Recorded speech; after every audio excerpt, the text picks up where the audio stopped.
Ажил үүргийнхаа хуурийн дагуу би бас Эрдэнэс 5 толгойн туузын гишүүн бодоод тэндээ сонгогдоод туузын даргаар ажиллаж байгаа. Анх энэ Эрдэнэс 5 толгойг авахд бол би маш хүнд компани авсан. Их хэмжээний өртөө, санхүүгийн хувьд бол алдагдaltaй, доройтсон, ашиггүй ажилдаг, нүүрсээ ашиггүй гаргадаг ийм компани байсан.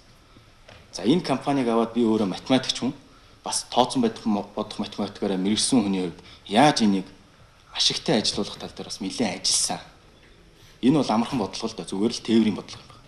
Нүүрсээ буулгаад урагшаа гаргах хэрхэн ашигтай ажилуулах тал дээр.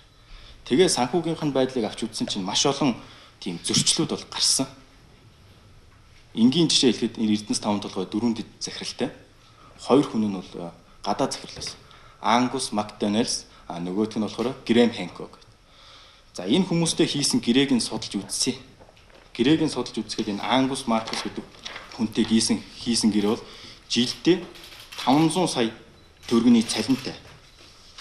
Жилдээ 500 сая төгрөгийн цалинтай. $4,000 түрээсийн байранд байдаг. За хамгийн бүр хэцүү юм нь болохоор Эрдэнэс 5 толгой мөнгөөр Харвардын магистрт сурдаг. Тэрийг Эрдэнэс 5 толгой мөнгөөр гаргадаг.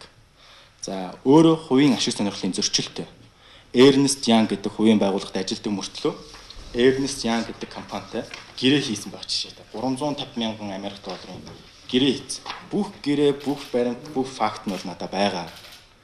Тийм болохоор би энэ Ангус Макдоналдс гэдэг хүнийг бол ажлаас халсан. Ийм л гэрээг өмнөх өдрөд хийсэн байсан.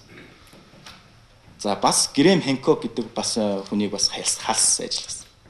Энэ хүмүүст үнэхээр Эрдэнэс 5 толгойг бэхжүүлэхийн төлөө хийсэн бүтээсэн зүйл бол юу ч байгаагүй. Хийсэн зүйлээ аваад ирэхэд ердөө надад 3 нүр цаас өгч.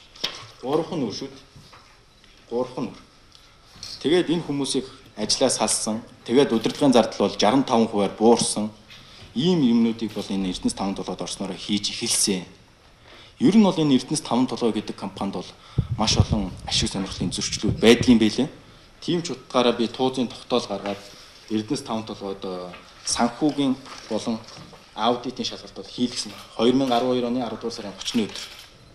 Ийм зөрчлүүд бол зөндөө байдаг Эрдэнэс 5 толгой.